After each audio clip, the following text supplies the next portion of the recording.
5 वर्षात निवडून गेल्याच्या नंतर गीते साहेब काय आले नाही. पुन्हा त्या ठिकाणी निवडणूक लागली. पुन्हा त्या ठिकाणी सांगितलं की मला या 5 वर्षात काम करता आलं नाही, आता निवडून द्या, पुढच्या 5 वर्षात काम करतो. पुन्हा निवडून दिलं. पुढच्या 5 वर्षात पुन्हा गीते साहेब काय या ठिकाणी तोंड दाखवायला आले नाही. तेव्हा सांगितलं की मला मंत्रीपद मिळालं नाही, त्याच्यामुळे मी काम करू शकलो नाही. यावेळी पुन्हा एकदा संधी द्या.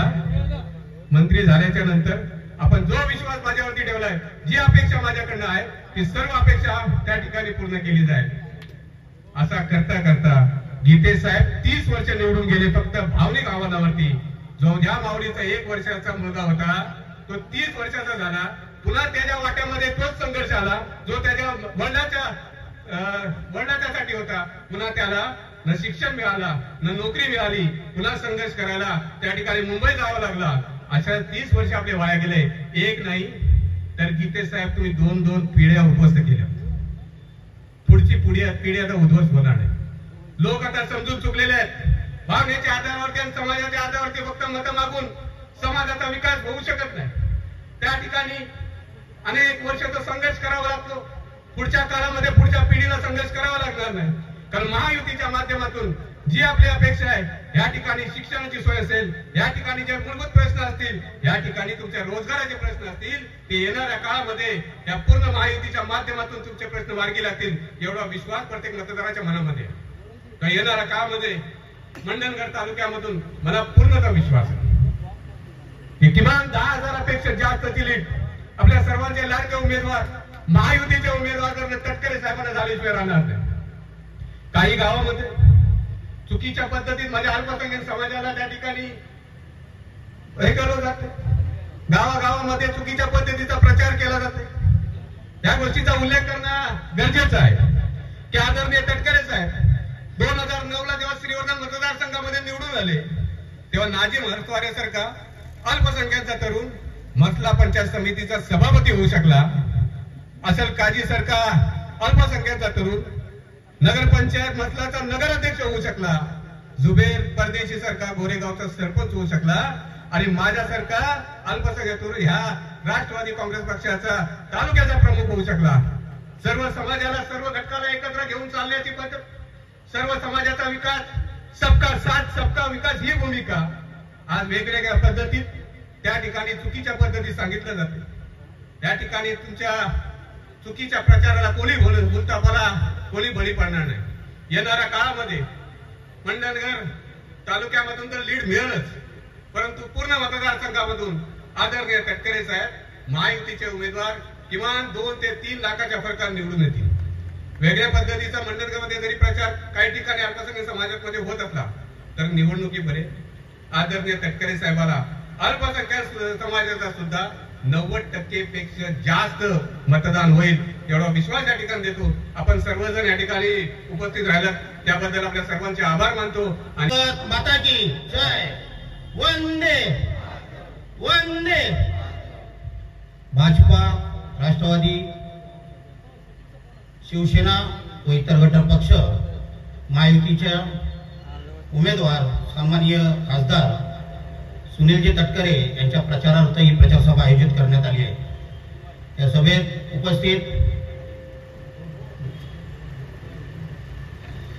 या ठिकाणी सन्मान्य रत्नागिरी जिल्हा पालकमंत्री सन्मान्य उदयजी सामंत साहेबांचं देखील आगमन झालेलं आहे. तसेच काळे सम्राट आमदार योगेशदादा कदम साहेब यांचं देखील आगमन झालेलं आहे. सर्वांनी टाळ्यांच्या गजरात स्वागत या परिसरामध्ये पण ही कारखानदारी आणत असताना रासायनिक प्रकल्प येणारा त्याची खबरदारी घेतली पाहिजे. म्हणूनच यांच्या पुढाकारातून, मुख्यमंत्र्यांच्या देवेंद्रच्या पुढाकारातून कोका कोलाचं उत्पादन करणारी कंपनी आज आली. ती काय रासायनिक उत्पादन करणारी कंपनी. आता लोटे परशुराम असेल, माझं धाटाव असेल, पलीकडचं मांड असेल, या सगळ्या MIDC आज त्या रासायनिक प्रकल्पाच्या आहेत. त्याच्या वेळेत आता उद्योग कसे येतील याचा प्रयत्न महायुतीच्या सरकारच्या माध्यमातून केला जात आहे. अशा वेळेला मंडणगडला सुप्तमाप येण्याचा प्रयत्न होईलच. ऐतिहासिक खाणापुणा असलेलं सगळं शहर. छत्रपती शिवाजी महाराजांनी हिंदवी स्वराज्याची स्थापना करत असताना 18 पगड जातीला बाला बोलताना सर्व धर्मियांना सोबत घेत हिंदवी स्वराज्याची स्थापना केली. आणि ज्या डॉक्टर बाबासाहेब आंबेडकरांनी सामाजिक समतेचा हुंकार दिला, त्यांचं जन्मगाव आंबोडे हे सुद्धा आज या सगळ्या परिसरामध्ये आहे. याचा अर्थ सर्व धर्मियांच्या बदल मनामध्ये असलेल्या भावना आणि सर्वांना सोबत घेत रयते दराच्या कशामध्ये असावं ही जी काही कल्पना 350-400 वर्षापूर्वी या राजाने देशाला छत्रपती शिवाजी महाराजांच्या मुळे त्यावेळेला जे काय पाहायला मिळाली तेच या उद्याच्या भवितव्याच्या कालावधीमध्ये करण्याची बांधिलकी आमच्या सर्वांची त्या ठिकाणी राहील. शाहीर परिषदेने निवेदन दिलंय, त्या शाहिरांचं मानधन सुद्धा या सरकारने वाढलं, त्यांचंही मानधन वाढवलं आपल्या सरकारने. आणि अजून काय करायचं असेल ते करण्यासाठी आम्ही सगळेजण इथं आहोत. तुम्ही बोलत जायचं आणि आम्ही देत जायचं. एक दिवस असा येईल की तुम्हाला सांगता येणार नाही इतकं आमच्याकडनं दिलं जाईल. एवढंच आजच्या कार्यक्रमाच्या प्रसंगी या ठिकाणी सांगतो. आणि आज रामदासभाई तुम्ही असाल, सूर्यकांतजी असतील, पालकमंत्री तर आले, त्यांचे आभार मानतो. परवा अर्ज भरायला सगळेजण होते. तुम्ही त्या दिवशी काही तांत्रिक कारणाचे येऊ शकला नाही, पण तुम्ही सकाळीच मला फोन करून शुभेच्छा दिल्या होत्या. जा सुनील अर्ज भरायला जा, जावई अर्ज भरायला जा. सासऱ्याने जबाबदारी घेतली फोनवरती दिली त्यांनी जातात. त्याच्यामुळे खात्रीच आहे दिलेल्या शब्दाची डबल परिपूर्ती होईल याच्यात माझ्या मनामध्ये ती मात्र शंका देखील. याच पद्धतीने आपण महायुती म्हणून पुढच्या कालावधीमध्ये काम करूया आणि आपल्या सगळ्या परिसराचा बॅकलॉग दूर करण्याच्या दृष्टीतून आपण प्रयत्नाची पराकाष्ठा करूया. 7 तारखेला घड्याळाच्या चिन्हावरती मतदान करू, याचा उल्लेख योगेशजींनी या ठिकाणी केला, केदारजींनी या ठिकाणी केला. आतापर्यंत आपल्यापैकी बहुतांशी कधी घड्याळाच्या वरती मतदान केलं, माझ्या पक्षाने केलेलं. आपल्याला यावेळेला घड्याळावरती मतदान करावं लागेल. मावळला आम्हाला त्या ठिकाणी धनुष्यबाणावरती मतदान करावं लागेल. पलीकडे ज्यावेळेला चिपळूणला शेखर एकमानच्या मतदारसंघामध्ये कमळाच्या वरती मतदान करावं लागेल. पण हे करणं म्हणजे ही वैचारिक बांधिलकी आहे. महाराष्ट्राला देशाला प्रगतीपथावरती नेण्यासाठीच हे सगळं आज एनडीए मजबूत करण्याच्या कामाच्या प्रक्रियेवरती आम्ही सगळेजण एकत्रित आलेलो आहोत. हा एकत्रितपणा भाई जपला तर कोकणातलं 67 TMC वाया जाणारं पाणी जे गेले अनेक वर्ष आणायचं असं तुमच्या मनामध्ये आहे, त्याला सुद्धा साथ या महायुतीची मिळेल आणि या कोकणाचं नंदनवन जे स्वप्न दीर्घकाळ तुम्ही पाहताना ते निश्चितपणे होऊ शकेल. या सर्वंकष कामासाठी आपले आशीर्वाद मिळावे एवढी प्रार्थना व्यक्त करतो. आपल्या सर्वांचे आभार. जय हिंद, जय महाराष्ट्र, जय युती. महाराष्ट्राचे कुलस्वामिनी आई तुळजाभवानी, छत्रपती शिवाजी महाराज, शाहू फुले आंबेडकर, शिवसेना प्रमुख मान्य बाळासाहेब ठाकरे यांना मानवंदना. ज्यांना आपल्याला निवडणूक 7 तारखेला आहे ना, 7 मेला ज्यांच्यावरती अक्षता टाकायच्या आहेत आणि महाराष्ट्रामध्ये जे 48 उमेदवार आहेत त्या सगळ्यात अधिक मतांनी निवडून द्यायचे आहेत असे आपले आजचे नवोदेव सन्माननीय तटकरे साहेब, आजचे नवोदेव म्हटलं धडाकेबाज उद्योग मंत्री, अनेक मंत्री मी पाहिले विधिमंडळामध्ये 32 वर्ष काढली, अनेक मंत्र्यांचा अभ्यास जवळना पाहिला. पण अभ्यासू उद्योगमंत्री म्हणून आणि आमच्या मुख्यमंत्र्यांच्या पाठीशी खंबीरपणे उभा राहणारा नेता म्हणजे आमचा उदय सामंत. आमचे आता बोलता बोलता द्रविडचा बंधू बोललो, कालचा योगेश तर झालेला नाही, माझ्यापेक्षा पुढे गेला. बाप सवाय बेटा, मला हळूच म्हणतात रक्त द्रविडचा आहे. काय माणसा आहे तो, शेवटी फावड्याला ते आपल्यालाच ओळखतं. असे वेळवीचे आमचे दळवी,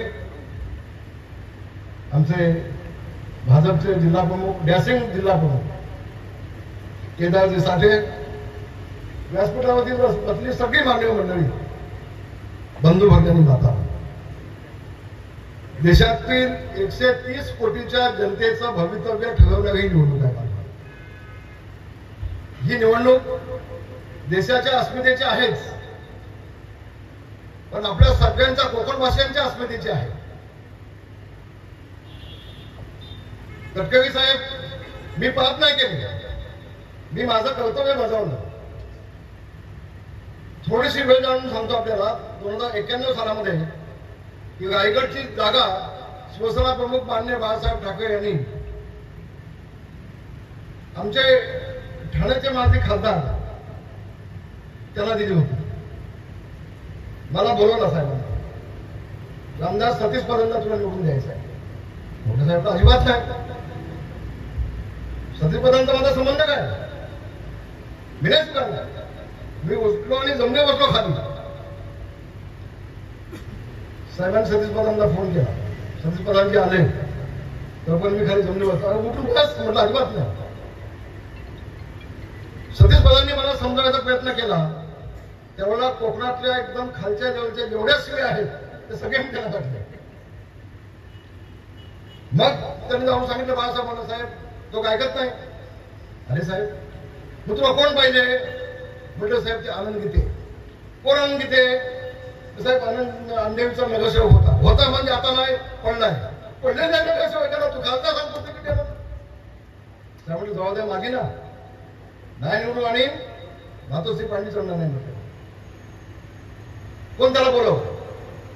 मग मी गीतेला बोलवला, मी दळवीला बोलवला, मी बापूसाहेब खेडेकरला बोलवला. मला वाटतं तेवढा गणपत करा म्हटले का दळवी साहेब, गणपत करताना बोलवला. 5-6 आमदार आमच्या बोलवला आणि मग साहेबांसमोर गीतेला उभा केला. साहेब हा गीते. मला म्हटले त्याला ओळखत नाही, तुला तिकीट देतोय, त्याला निवडून आण, जबाबदारी तुझी. म्हटलं हो साहेब, असे करून या गीतेला मी तिकीट देतो. आणि तुम्हाला शपथ घेऊन सांगतो, हा सटकर साहेब, गीतेंच्या पहिल्या 2 निवडणुकींचा सगळा खर्च आम्ही केला. लोकसभा निवडणूक, विधानसभा नाही, गीतेंच्या दोन्ही निवडणुकींचा पहिला खर्च आम्ही केला. आता तुम्ही म्हणाल हे पण पाप केले असं तुम्ही म्हणाल ना, आता तुम्ही काही बोलू शकता हो, ते पण तुम्ही काही म्हणू शकता हे सांगतो.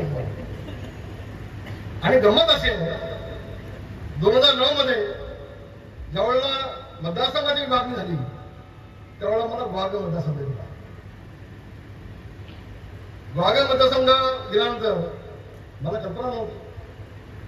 आमचे विनय नातू अपक्ष उभे झाले. बाळासाहेबांनी मला सांगितलं, विनयला सांग की माझ्या शिवसेनेच्या कोठातली त्याला मी 1 विधान परिषद जागा सोडतो, पण तू निवडणूक लढलास तर ना तू ना मी, म्हणजे नातू आणि ना मी असं होईल. मी तो निरोप नातूला दिला, पण नातू ऐकायला का म्हणताय.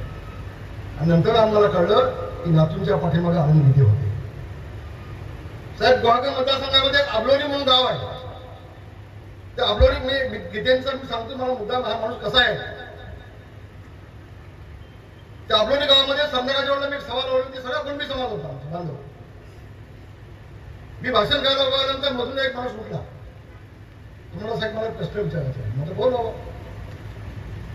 आता निवडणूक आपण उमेदवार म्हटल्यानंतर सगळ्यांचं ऐकून घ्यायला लागतं. तर म्हणजे किती कुठल्या पक्षाचे आहेत? आपले नेते. तुम्ही कुठल्या पक्षाचे आहेत? मी त्याच पक्षाचा आहे. मग आनंद गीते आम्हाला सांगताय की तुम्ही मतं नातूला द्या, आमदार व्हायला देऊ काय. आबलोरी गाव मी गावाला बोलतो. मोठा लावा फोन लावला, स्पीकरवर ठेवा म्हटलं. स्पीकरवर ठेवला फोन. गीते साहेब, मतं कोणाला द्यायची? आपला समाज जमला सगळा इथे. परिपूर्ण आवाज आला. मला एकदा सांगितलं ना नातूला मतं द्या म्हणून, कळत नाही का सांगून? पुन्हा फोन लावत बसू नका, मी ऐकतोय. उपकाराची फेड या माणसानं कशी केली आणि मला 2009 सालामध्ये आनंद गीतेने गुहागरला पाडला. उपकाराची फेड ही लक्षात घ्या.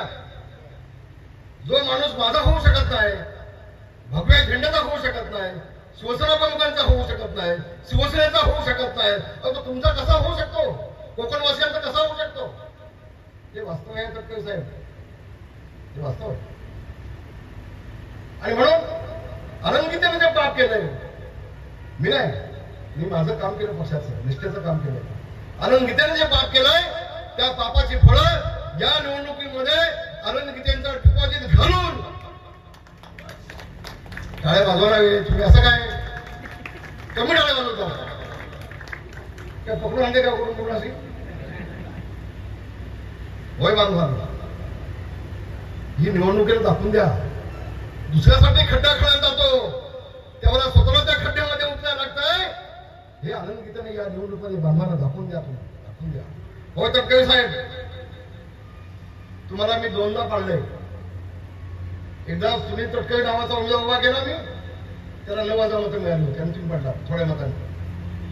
आणि मागच्या निवडणुकीमध्ये फक्त दापोली मतदारसंघामध्ये आनंद गीतेला आम्ही लीड दिले, फक्त आनंद गीतेला. होय, आनंद गीते नुसार मला पाडून थांबले नाहीत. कालच्या विधानसभेच्या निवडणुकीच्या वेळेला 2019ला एका बाजूला आनंद गीते सांगायचा योगेश जवळ मी घेतलंय, माझ्या बहिणीला मी शब्द दिलाय मी निवडून आणीन, बहीण म्हणजे कोण माझी मिसेस. आणि दुसऱ्या बाजूला पालघरमधून एक पाटीलबाई म्हणून तिला आणली, तिला शब्द दिला कुणबी समाजाची सगळं मत तुला द्यायला लावीन, तुला निवडून आणीन, येतोच मी पाडीन. होय तटकरे साहेब, या आनंद गीतेने त्या बाईला निवडून आणला, कुणबी समाज म्हणून उभी केली. शेवटचे 8 दिवस जेव्हा लक्षात आलं ती बाई निवडून येत नाही, मग तिला राष्ट्रवादीच्या ऑफिसमध्ये पाठवला आणि त्यांच्या त्याला मानणारी समाजाची मदत तिकडे वळवली आणि योगेश राजेंद्र पाटलांना प्रयत्न केला. गीते हा गीते आनंद गीते म्हणजे पाटील नुसते खंजीर खुपसणारा नालायक नेता कोण असेल कोकणामध्ये, जे कोकणाला पडलेला काळा डाग कोण असेल तर हा आनंद गीते. आनंद गीते बांधवा किती योजना याने आणल्या. होय 6 वेळेला खासदार झाले, 2-3 वेळेला मंत्री झाले, 10 वर्ष यांनी केंद्राच्या योजना आणल्या किती. तटकरे साहेब, मी केंद्राच्या अनेक योजनांचा मी अभ्यास केलाय. आपण बसू. मला माहिती आहे तुम्ही खासदार म्हणून निवडून जाणार, त्याचा दोषी अण्णाकडे पुढे बघायची आवश्यकता नाही. केदारजी दोषीने बघायला हवे नको. 100% तुम्ही मोठ्या मताने निवडून जाल आणि तुम्हाला मी सांगतो तुम्ही मंत्री पण होणार, कॅबिनेट मंत्री होणार. पण त्यावेळेला तुम्हाला माझी विनंती आहे, मला केंद्राच्या योजना मला माझ्या रायगडमध्ये हव्या, मला माझ्या कोकणामध्ये हव्या. एक साधी एक योजना सांगतो उदयची, क्लस्टर योजना. क्लस्टर केंद्र सरकारची 10 मुलांना 10 गायी घेऊन दिल्यात किंवा 50 गावामध्ये 10 गायी घेऊन दिल्यात, 500 गायी झाल्या. 6 महिने त्यांनी वेगवेगळे गोठे काढले. 6 महिन्यानंतर सगळं दूध एकत्र आणून क्लस्टरसाठी केंद्राकडून 10 कोटी रुपये अनुदान मिळतं. 10 कोटी मोफत अनुदान मिळतं. उदयजी तुम्ही उद्योगमंत्री आहात, तुम्हाला सांगतो अनेक योजनांचा मी अभ्यास केलाय. मला सांगावं आनंद गीतेंनी ह्या माझ्या रायगड जिल्ह्यामध्ये अशा किती क्लस्टरच्या योजना आणल्या, किती कोटी सबसिडी दिली नाही दिली. सदा उद्योगमंत्री होते. केंद्राच्या योजना माझ्या कोकणामध्ये येत नाही, माझ्या कोकणाचा विकास होत नाही. केदार साठे यांचा मी अभिनंदन करेन, त्याने एक चांगला मुद्दा मांडला. आज देखील माझ्या कोकणातला माणूस, माझी कोकणातली तरुण मुलं पोटासाठी, चाकरीसाठी, भाकरीसाठी, नोकरीसाठी ठाणे, पुण्यात, मुंबईत जात आहेत. आमची मुस्लिम समाजाची मुलं ही सगळी परदेशात जात आहेत. का जातील? त्यांना इथं जर हाताला काम मिळालं, इथं जर व्यवसाय मिळाला तर माझी मुस्लिम समाजाची मुलं, माझी गरिबांची मुलं आपल्या आई वडिलांना सोडून ठाणे, पुण्यात, मुंबईत कशासाठी जातील? बांधवांना कशासाठी जातील? पण या नालायक खासदारांनी, नालायक माणसांनी 32 वर्षामध्ये काही केलं नाही, 35 वर्षामध्ये काही केलं नाही. हा जपतो कसा माहितीये काय? ते वाटीभर दही आणि थोडा भात खातो गपचूप, एकटाच. त्याच्या बाजूला कोण बसला असतो हॉटेलमध्ये, बघित पण नाही तो. आमच्याकडे 2 माणसं असे आहेत, एक सुभाष देसाई आणि एक आनंद गीते. 2 माणसं असे आहेत. अतिशय तुम्ही याच्यामधलं मला सांगावं, आनंद गीते यांच्या मुंबईच्या घरी कोण गेलाय? हात वरती करा बघू. 1, 2 नाही गेले. अहो मुद्दाम जा, एकदम मुद्दाम तुम्ही जा आणि बघा. 6 वेळेला खासदार आणि 3 वेळेला मंत्री असलेला माणूस हे तुम्हाला काय ट्रीटमेंट देतो. ज्याला 6 वेळेला तुम्ही निवडून दिला, तुमची काय इज्जत ठेवतो जाऊन बघा, तिकडे जाऊन बघा. तटकरे साहेब त्यांच्या बिल्डिंगच्या खाली एक मडकं ठेवलंय, त्या मडक्यात पाणी खाली आणि एक ग्लास साखळीने बांधून ठेवलाय, साखळीने ग्लास. मग त्या ग्लासातलं पाणी घ्यायचं, पियायचं आणि ग्लास ठेवायचा. साखळी कशासाठी? ग्लास कोण चोरून घेऊन जाईल ना, म्हणून साखळी.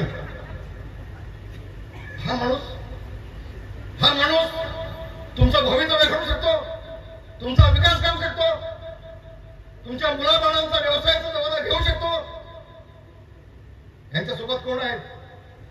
यांचा पीआय दळवी नावाचा सुवेगन दळवी लक्षात घ्या. तो पण दळवी तुमचा वेगळीच आहे. तुम्ही म्हटलं ना आमचा व्यवसाय म्हणून दळवी. आता हा दळवी एक 2 कदम आहेत सोबत, ते आमचे. ऐका हो, अहो तुझं माझं जमीन तुझ्या वाचून कमी आहे ना. ते अनेक वर्ष बघतोय आपण, ना आपण. एक दळवी 2 कदम आहेत त्यांच्यासोबत. एक दोषी आहे आणि एक चिपळूणचा कोणतरी महाजन, तो काय भागवत आणि एक शिंदे. एक भागवत, एक शिंदे, एक दळवी, 2 कदम संग्राम शिंदे. आता याच्यामध्ये कुणबी कोणी मला सांगा चला. या 5 लोकांमध्ये कुणबी कोण आहे मला सांगा. कोण नाही. म्हणजे जेव्हा मतं मागायला येतात त्यावेळी मी कुणबी आहे, तुमच्या समाजाचा आहे, तुमच्या मातीचा आहे, तुमच्या वातीचा आहे, तुमच्या व्यक्ताचा आहे, भागही मारतो. हा तर 5 सगळ्यांना घेऊन बसतोस तिथं किती नाही इथं कोण आहे. कुठं आहे जॅकेटवाला. कुठं आहे जॅकेटवाला आपला. हा इथं आहे काही तुम्हाला घेतलं सोबत काय वाटलं दिले काय नाही इला काही नाही. फक्त ओळखून घेतला समाज फक्त. आपण बांधवांनो याला जोडणार होत त्या माणसाला. याला म्हणतात ऐसा अल्परामोस, उपकाराची जाणीव नसलेला माणूस. तटकरे साहेब कोका कोला जो आणलाय तो रामदास कदमने आणलाय, योगेश कदमने आणलाय असं सांगतो. तो मालक माझ्याकडे आला. परिवहन मंत्री मी होतो त्यावेळेला वाड्याला त्याला मी सगळी मदत केली होती परमिशनसाठी. उद्याची तुम्हाला मी तिथे बोलून यायला सांगतो. तो माझ्याकडे आला. मी त्याला घेऊन गेलो एकनाथ शिंदेकडे. एकनाथ शिंदेनी बोलवलं उदय सामंत साहेबांना आणि म्हटलं याला अशी जागा दिली पाहिजे आपल्याला, मोठा प्रोजेक्ट आहे. त्यांनी कबूल केलं आणि मला अभिमान वाटतो. मी अनेक मंत्री पाहिले उदयची, तुम्ही समूहात म्हणून नाही, पण 40 दिवसामध्ये 75 एकर जागा देऊन कोका कोला आणण्याचं काम हे माझ्या उदय सामंतनी केले. 40 दिवसामध्ये सगळ्यात परमिशन दिलं जागेसह 75 एकर जागा. त्याने खंत व्यक्त केली. आज मी सांगतो मुद्दाम. आज मीडिया इथं आहे. इथं मधल्या काळामध्ये चाललं होतं ना, उद्योग केले गुजरातला, उद्योग केले गुजरातला, का गेले आज मुद्दाम देत होता. तो मालक म्हटला एक गोष्ट तत्काळी रामदासबाई 2015 पासून सुभाष देसाई यांनी उद्धवजींच्या पाठीमागे आम्ही होतो जागा घेण्यासाठी. त्यांचं म्हणणं होतं आम्हाला येऊन पहिल्यांदा भेटा मग झालं. पहिल्यांदा भेटा म्हणजे काय समजल्यावर लोक विचारतात. खोके खोके मिठाई मिठाई खोके पहिल्यांदा भेटा. ते म्हटलं ही आमची इंटरनॅशनल कंपनी आहे, आमच्याकडे सगळं नाही चालत, आम्ही नाही देऊ शकत. 6 वर्ष घालवली तटकरली. 6 वर्ष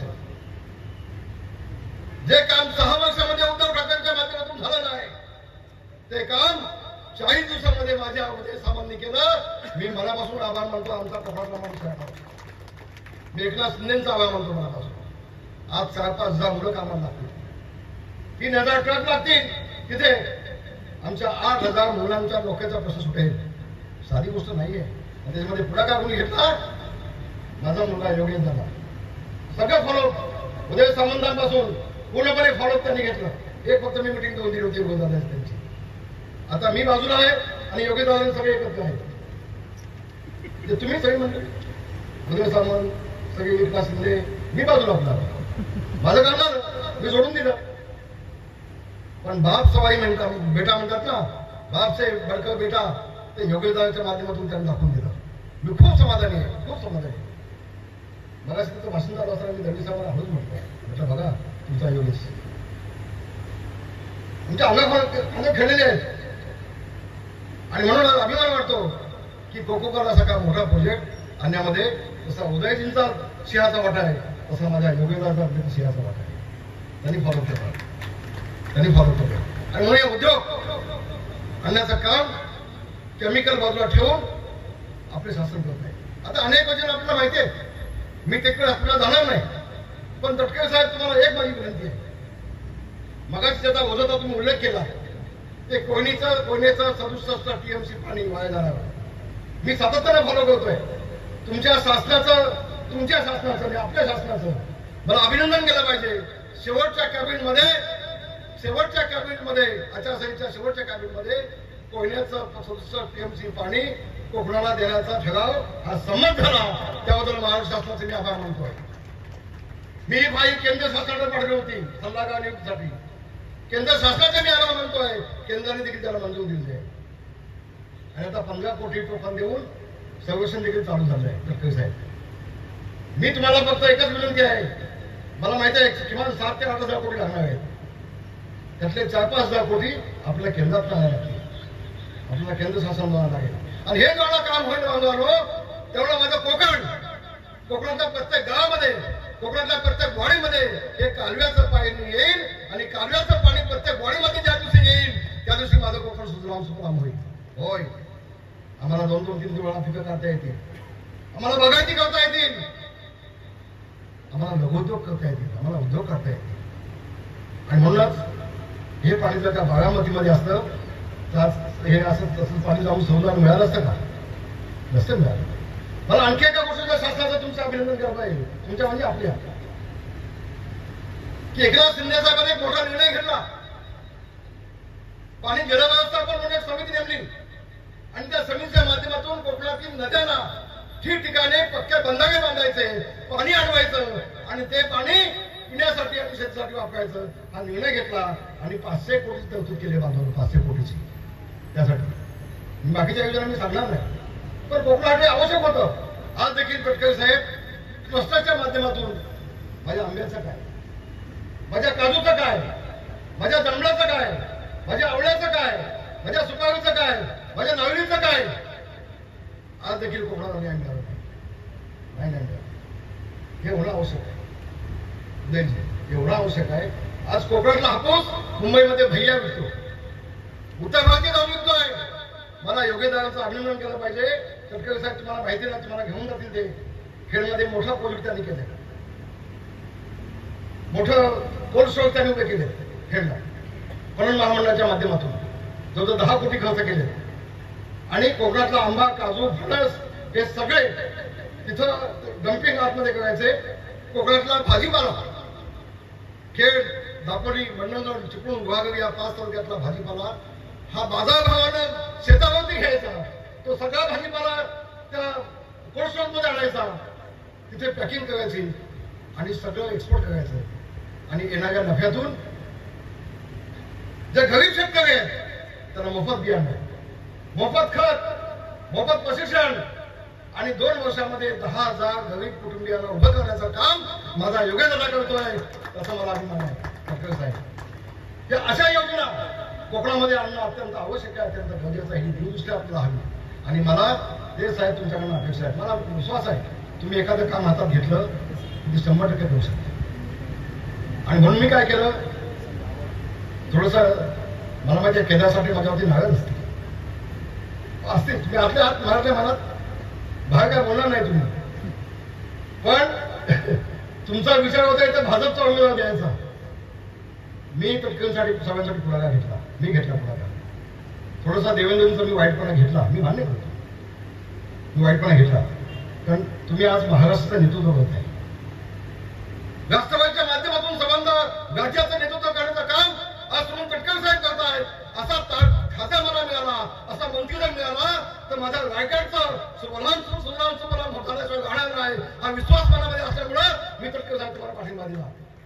माझं वैयक्तिक काही नाही, स्वतःच काही नाही, फक्त माझ्या कोकणाचं भलं व्हावं, कोकण भाषेचं भलं व्हावं. अरे जातपात आम्ही कधी पाहिलीच नाही, कधी पाहिली नाही. तटकरे साहेब तुम्हाला शपथ घेऊन सांगतोय, कोकणामध्ये पहिल्यांदा सभापती मुस्लिम समाजाचे रामदास सदनी बनवले, कोकणामध्ये पहिल्यांदा नगराध्यक्ष मुस्लिम समाजाचे रामदास सदनी बनवले. खेड नगरपालिकेसमोर बाबासाहेब आंबेडकरांचा भव्य पुतळा गणचा स्वतःच्या खर्चाने रामदास सदनी बनवलाय. कोण जातीवादी? आम्ही जातीवादी. मुस्लिम समाजाचे नगराध्यक्ष बनवणारे जातीवादी, मुस्लिम समाजाचे सभापती बनवणारे जातीवादी, 30 वर्षाच्या आधी बाबासाहेब आंबेडकरांचा भव्य पुतळा उभा करणारे रामदास कदम जातीवादी. कोण नावी? कोण जातीवादी? बाबांनो, भीती दाखवली जाते मुस्लिम समाजाला. नरेंद्र मोदींना मत देऊ नका, मुस्लिम अडचण येईल भविष्यात. ही भीती दाखवण्याचं फार चाललंय. मी माणसं ओळखतो, 55 वर्ष राजकारणामध्ये आहे, अनेक उन्हाळी पावसाळी राजकारणाचे फायदे बांधवा. फक्त भीती दाखवायची मुस्लिम बांधवाला आणि तटकऱ्याने मतं कसं मिळणार नाही असा प्रयत्न केविलवाना प्रयत्न चालला आहे. मुस्लिम बांधव विश्वास ठेवणार नाही गोष्ट मला माहिती आहे, मला कल्पना आहे. तटकरे साहेबांनी अनेक वर्षापासून तुम्ही ओळखता, रामदास कदमला देखील ओळखता. मी अतिशय जबाबदारी बोलतोय आणि म्हणून माझ्या तमाम मुस्लिम बांधवांना आज आवाहन आहे, या भूटांच्यावरती कुणी विश्वास ठेवू नका. उद्धव ठाकरे लवाल लावलाय, मला बसवलाय, मराठी माणसाला बसवलाय, बाळासाहेबांना बसवलाय, बाळासाहेबांच्या पाठीत खेळची बसलाय, काँग्रेसच्या मांडीवर जाऊन बसलाय. बांधवांनो, भगिनीनो, या उद्धव ठाकरेवरती विश्वास ठेवू नका. हे आमच्या सुविधांनी घडली असते. कदाचित आमच्या लोकांचे मतभेद होते, पण आज सांगतोय तटकरे साहेब 5 वेळा माणूस हा निवडून आला. या माणसा कधी विचारधारा नाही. का विधान परिषद घेतले नाहीत? का मंत्री बनवला नाही? आमदार कदमला बाजूला केला, दिवाकर गवतेला बाजूला केला, अरे भावना अपक्ष आणून त्याला मंत्रीपद दिलं.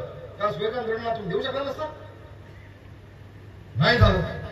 ही खंत आहे माझ्या मनात आहे. कधी बनवलं आज पहिल्यांदा बोलतोय.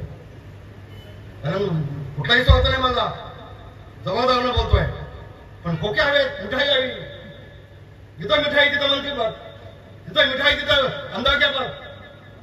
हे आम्ही जवळला पाहिले बांधला, जवळला पाहिले. आणि म्हणून या उद्धव ठाकरेवरती विश्वास ठेवू नका. आज मुस्लिमांना बोलवतोय, समाजाला मातोश्रीवरती हा लबाड आहे, याच्यावरती विश्वास ठेवू नका. याची नस मला माहिती आहे, नस मला माहिती आहे. आणि माझ्या सगळ्या बांधवांना सांगेल, अधिक वेळ होतोय. उदयजीला तुमची सभा आहे कोणची, त्या सभेला जायचं आहे. त्यांचं लक्ष घड्याळावरती आहे. मी देखील तुम्हाला पाहतोय, तुम्ही मला पाहताय. तुमचं लक्ष देखील घड्याळावर आहे, तुम्ही पाहतोय.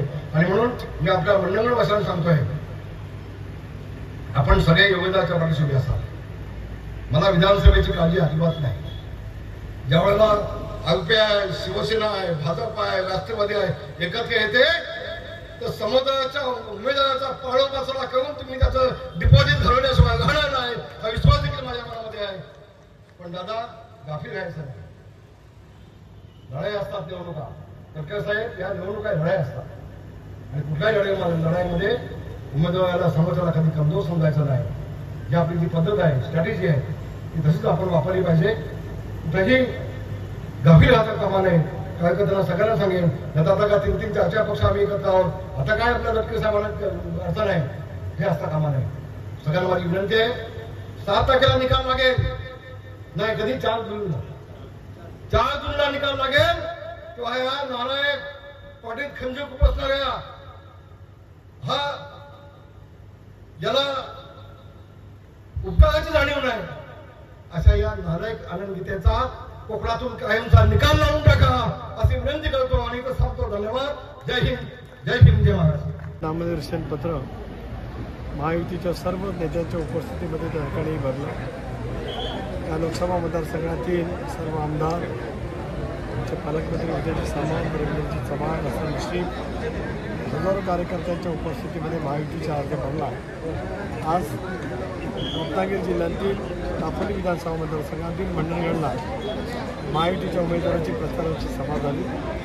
अभूतपूर्व प्रतिसाद जनतेचा, कार्यकर्त्यांचा आहेच. त्याचबरोबर रामदासभाई, उदयजी सामंत, सूर्यकांत दळवी, केदार साठे आणि मग या संबंध निवडणुकीच्या दृष्टिकोनातून त्यांची जबाबदारी स्वीकारलेली आहे. आमदार योगेशदादा कदम, महायुतीचे सर्व कार्यकर्ते यांनी अतिशय उत्तम पद्धतीने आयोजन करत प्रचाराची दिशाच आज मंडणगडची स्पष्ट केली.